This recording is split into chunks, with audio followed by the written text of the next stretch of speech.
Hello friends, आप लोग कैसे हैं?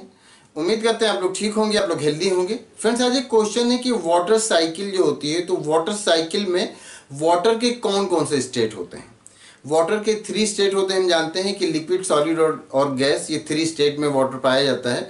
तो वाटर साइकिल में कौन कौन से स्टेट पाए जाते हैं वाटर के? तो हम देख लेते हैं कि वाटर साइकिल क्या होता है। तो हम जानते हैं कि वाटर साइकिल ये होता है कि जिस तरह से जो वाटर बॉडीज हैं ज़मीन पर, ये वाटर बॉडीज जब कोई समुद्र हो या कोई तालाब हो या कोई नदी हो, ये जब सनलाइट से हीट होती हैं, सनलाइट की वजह से जब ये हीट हो जाती हैं, तो क्या होता है कि हीट होने के बाद इनमें वेपर निकलना स्टार्ट होता है।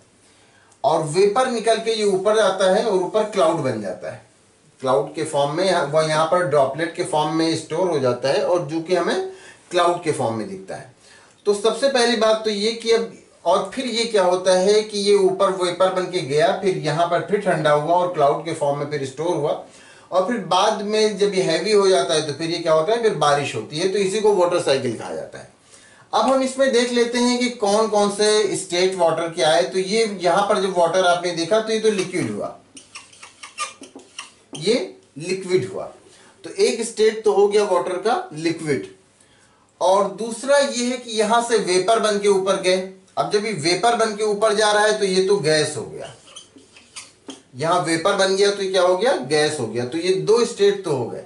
अब ये ऊपर गया, ऊपर यहां ड्रॉपलेट, छोटे छोटे ड्रॉपलेट के फॉर्म में स्टोर हुआ, और फिर क्या होता है कि ये ड्रॉपलेट जब हैवी होते हैं तो फिर बारिश होती है।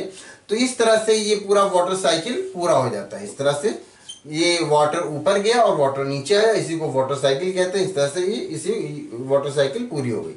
अब इसमें एक स्टेट तो वाटर का ये आया लिक्विड, एक ये आया गैस। अब इसमें हम देखते हैं तो यहाँ भी हमें ये लिक्विड ही लगता है कि ये जो गैस ऊपर गया तो यहाँ पर जब ये इसको गर्मी मिली, सूरज की गर्मी मिली, तो फिर ये क्या हुआ, वेपर बना, और वेपर बन के ऊपर चला गया, ऊपर जाके ठंडा हो गया, ठंडा होके क्या हुआ, फिर ये ड्रॉपलेट के फॉर्म में स्टोर हुआ, और ये ड्रॉपलेट लिक्विड ही हुए।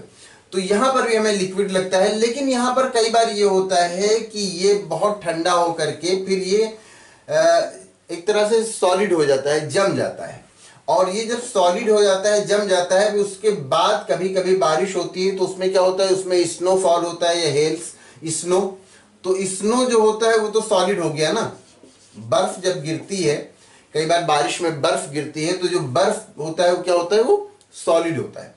तो इसका मतलब ये हुआ कि जो वाटर साइकिल है इसमें लिक्विड, सॉलिड और गैस, वाटर के तीनों स्टेट पाए जाते हैं। जो आपका क्वेश्चन ये है कि वाटर साइकिल में वाटर के कौन कौन से स्टेट पाए जाते हैं, तो यहां पर तो सीधे सीधे लिक्विड हुआ, वेपर बन के गया तो गैस हुआ, यहां पर ये ड्रॉप के फॉर्म में है तो लिक्विड है।